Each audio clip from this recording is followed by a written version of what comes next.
Hello, everybody. Welcome to the Political Vigilante. My name is Graham Elwood. I'm joined here by independent journalist Elizabeth Lea Vos. Elizabeth, thank you for joining us. Thank you for having me. Pleasure to be here. So you're a contributor to Consortium News. You also host the Unity for J, which is a weekly online vigil. And you've been covering a lot of different issues as an independent journalist, which what we all do in some form or another. You're an actual journalist. I'm just as Jimmy calls it, a jag-off nightclub comedian.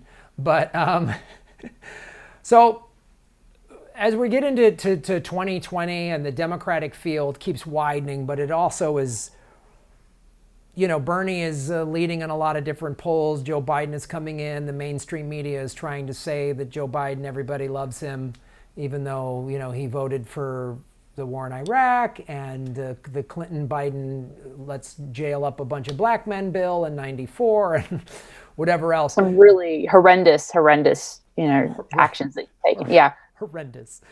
But the thing, an issue that I've seen you bring up in some of your tweets, and Jimmy Dore's brought this up, and a lot of us progressives on the left are asking this question, and it's a fair question to ask. If the Democratic Party cheats Bernie again, like they did in 2016, and he says, oh, vote for Joe Biden or Kamala Harris, some corporate, what do we say to that? And you have some distinct opinions on that, so I really want to hear what you have to say about that. Sure. Yeah, no, I think that unfortunately, I think that's a very likely outcome. And I see, whether or not it's intentional is another matter. But I see, Bernie Sanders, unfortunately, operating as, what Jimmy Dore has described as acting as a sheepdog for the left. So he gets a lot of people amongst the progressive Democratic, quarters. He gets them psyched up and excited about his platform, and then says to his supporters when he's cheated, oh, okay, well, we fought the good fight, but now go vote blue because Trump is terrible. And you don't have to disagree with the fact that Trump is terrible to know that voting for somebody like Joe Biden is not going to help, and it is not in the spirit of the platform that somebody like Bernie Sanders is running on. And the reason, you mentioned my tweets about this subject, and the reason that I had the visceral kind of reaction to this is because, I myself supported Sanders in 2016. I watched him be cheated. I watched him not stand up for his supporters and calling that out. I saw him never support Assange, especially after he's been arrested. And he's never acknowledged the fact that the DNC fraud lawsuit took place. So because of all of that, I have for myself as an individual, I have no hope personally that he is going to turn around and do something different in the 2020 race. And I think that his recent actions, as far as recent events around, Venezuela, around Russiagate, and also around the arrest of Assange, with not only Sanders not commenting on that and not speaking out against that real, prosecution of free speech and the free press. I also got a report by one person on Twitter who said that they simply said free Assange in a Periscope live stream by Bernie Sanders and Alexandria Ocasio-Cortez, and they were banned from commenting after they said that one comment. So basically my position on Sanders is that I really, it would anger and sadden me to see people basically sacrificing potentially food money, rent money, and that type of thing where they cannot afford to really go without. But when those people are donating to Bernie Sanders and then he turns around and, in my view, essentially sells them out, that's where I have a visceral gut level reaction. And that's why I've spoken out in the way that I have. I also see a problem with the fact that, you have within the DNC process, it seems to me that there is no way for a real progressive who stands on their principles to successfully get the nomination for president. And I think that you also see that in, congressional races, like between Tim Canova and Debbie Wasserman Schultz. In the primary in 2016, he was not successful. That was really controversial. A lot of people thought that he was cheated. So in the 2018 midterms, he ran as an independent. And I think that's the path that people with integrity in these races are going to have to consider. And I think that if Bernie does not do that, if he does not decide to run as an independent, then I think that, honestly, I think progressives will be forced to consider the Democratic Party itself as completely defunct. I don't think that it will operate, in service of the people that it claims to represent. I think we saw that in 2016, and I don't think that there's any indication that that will change in 2020. So let's talk a little bit about, and those are valid complaints, and I maybe am cautiously optimistic, or maybe I'm just being naive. I don't know. It feels to me like more people are paying attention now than they did in 2016. I make fun of the DNC in my act with them just trimming back the number of superdelegates and making them only in the same. It's still like, it's like an alcoholic saying I'll only drink on the weekends and at night, but never during the job or whatever. So Right.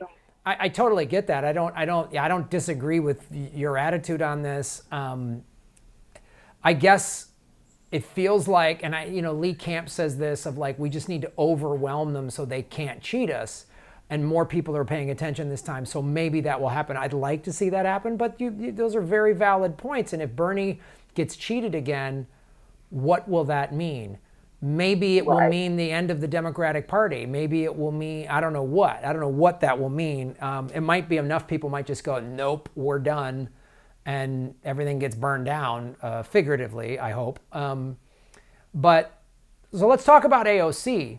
Because you've been critical of her as well. And the thing I've said about AOC, there's so much about her I like. I think the Democrats underestimated her and she snuck in and they were like, what? And so the question I have and many others is, are they going to shut her up? Are they going to buy her? Is she going to start acquiescing to them? And so what are your thoughts on that based on what you've seen her do thus far? Yeah, great question. I think that one thing I want to just say in relation to both AOC and Bernie Sanders is that it's a very fine line to walk. It's very difficult to criticize them from the left. And I try to make sure that I'm not, for example, participating in something that the David Brocks and the Correct the Records of the world are already trying to do, despite Bernie Sanders, basically, signing up with and pushing, Russiagate, despite his reticence to talk about Assange and all of that, you still have the David Brocks of the world still criticizing and hating Sanders. So it's difficult to come forward and sort of criticize him from the left, knowing that they are, and same with AOC, that there is a lot of negativity towards both of those individuals from the right, whether it's in the Democratic Party or outside of it. So, but my criticism of AOC is that she refused to denounce the legion of 2018 midterm candidates that had CIA histories or were military intelligence figures, which were termed, kind of colloquially referred to as the CIA Democrats. She immediately endorsed Andrew Cuomo after he won a race against, the actual progressive Cynthia Nixon that was riddled with a lot of election integrity issues. So and there are a lot of other things that we could talk about for a very long time, but to sum it up, the problem that I have with AOC is that she is another example, along with Sanders, of why and how it is impossible for a progressive with integrity to actually survive the DNC process. They are forced, in my opinion, to sacrifice their integrity in order to remain within that kind of sanctum of the DNC. And I think that, to contrast her with somebody like Tim Conover and his actions as an independent in his races, I think is really useful because, you have basically, in my opinion, AOC endorsing the same forces of corruption that somebody like Tim Conover was fighting as an independent. So I think that it's really important that we support progressives that are really fighting the fight for us, and we keep a realistic view of those who are progressive. And in the cases that they do good things, then I am all for that. When Bernie Sanders talks about income inequality, when they talk about the environment and things like this, that's great. I applaud them for that. But I think that it's important that we not forget those issues on which they are very weak and they need to be criticized, in my opinion. Yeah, I think that's a great point, and I bring it up a lot on this show, which is, I said I'm just not blindly following anyone anymore. There's so much about AOC that I like, and how she's live tweets, lobbyists talking at the freshman thing. She got the Green New Deal in the mainstream media by joining the Sunrise Movement when they were standing outside of Pelosi's office. That stuff is great. Bernie just being like Medicare for all, tax the billionaire. That his Fox News town hall I thought was fantastic, and it showed you that he can win in red states. He can, they did that absolutely Fox News poll. But by the same token, and it's what you're saying, we got to hold them. We need to hold them more accountable. I'm a little disappointed in myself for not holding Obama as accountable while he was in office. Now, I wasn't doing this show, I was just a comedian, but even just on social media, I didn't want to say it. Even when I lost my home as a direct result of him. And when he started drone striking the Middle East, I was like, well, and I was still playing that, well, he's my guy. And then I'm just like, nope. So I'm going to ask questions. I've asked questions about Tulsi Gabbard's connection to Modi and Hindu nationalism. And there's so much about her I like. And I've taken a ton of shit for that. I've taken a ton of shit for that. But I don't care. I'm going to ask the goddamn question, and you can agree with me or not. So I agree with you. We need to hold, especially the people that are telling us, I'm a progressive, I'm fighting for you, I don't take corporate money. We need to hold Bernie and AOC even more accountable, because they told me that they're fighting for me. So if they don't, then they're going to hear about it from me, and they should hear about it from me and you and everybody else even more so.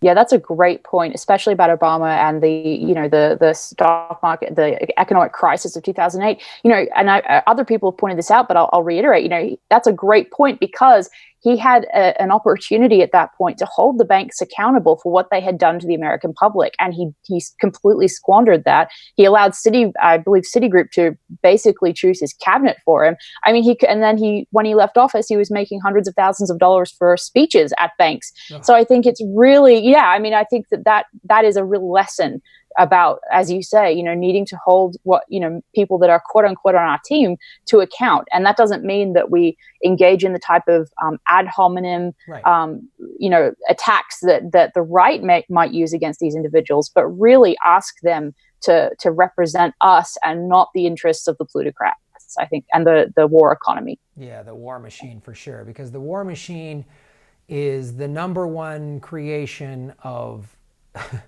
the American military is the number one polluter of the environment.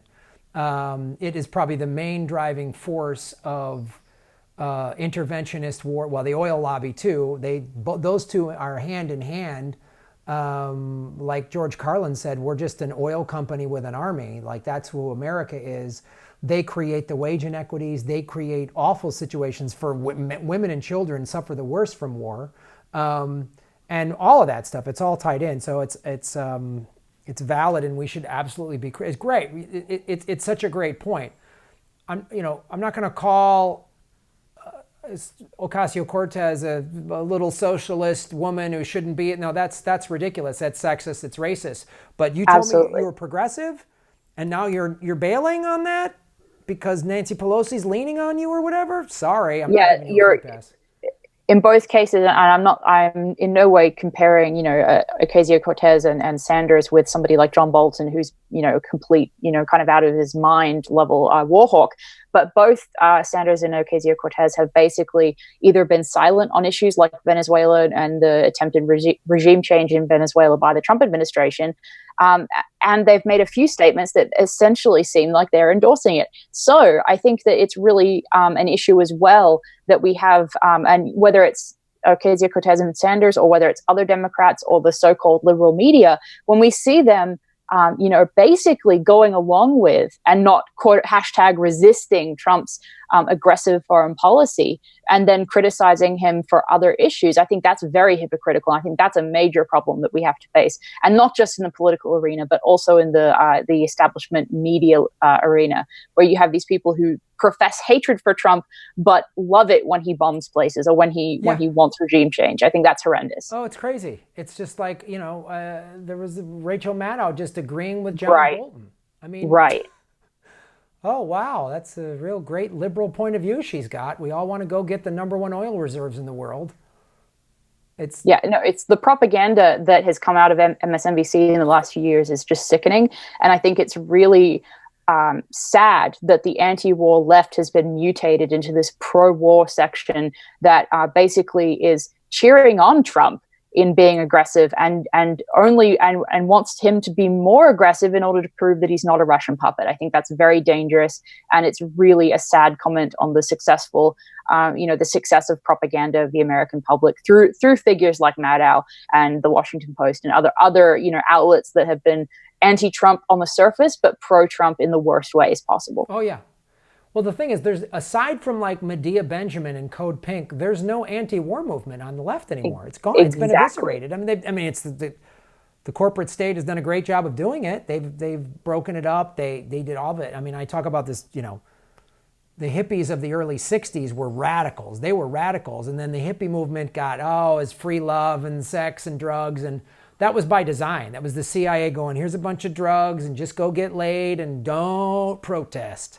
Exactly. You know? And that happened over and over again, whether it's the civil rights movement, you know, environmental movements. That is absolutely the playbook that the establishment and the intelligence agencies have used to basically neutralize the effectiveness of these movements. And I'm glad that those movements, you know, existed in the first place. I hope that, you know, via, you know, the powerful tool of the internet, that those types of movements can start and really flourish again.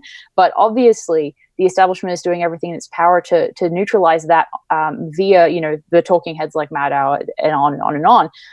You know, I think it's really a tragedy that you have people that do consider themselves liberal who are now, you know, gnashing their teeth, you know, in hatred at Russia and basically cheering on Trump to drag us into World War III. I think that's a really sad statement on the evolution of maybe that COINTEL kind of process that you're mentioning, that, you know, maybe started in the civil rights and in the civil rights movement and in the, you know, kind of hippie movement of the 60s. Yeah. Well, Elizabeth, thank you so much for taking time to talk with us. Where can people read your work online? You can find my work at the moment on Consortium News, and I also contribute to a number of other outlets. And you can find me co-hosting the Unity 4J Vigils every week on Friday at 4 p.m. Eastern. You can also find me on Twitter at Elizabeth Lea Vos, and that's where I am at the moment. All right. Well, check her out. Read her work. It's fantastic. I've talked about several of her articles on this show in the past, and so we really appreciate the work you're doing. You're out there fighting the good fight. You're opening all of our eyes, and I appreciate you taking time. Likewise, and you and Jimmy Dore and everyone else are fighting the good fight as well. And thank you for having me. It's a pleasure. My pleasure. Folks, great way to support the show. Like, subscribe, post the videos out on your own social media, watch the ads, don't click skip ad. Go to patreon.com/Graham Elwood, or you can watch all of these videos ad-free on rockfin.com/Graham Elwood. Tour dates at GrahamElwood.com. Thanks for watching, and you're all making Gotham great again.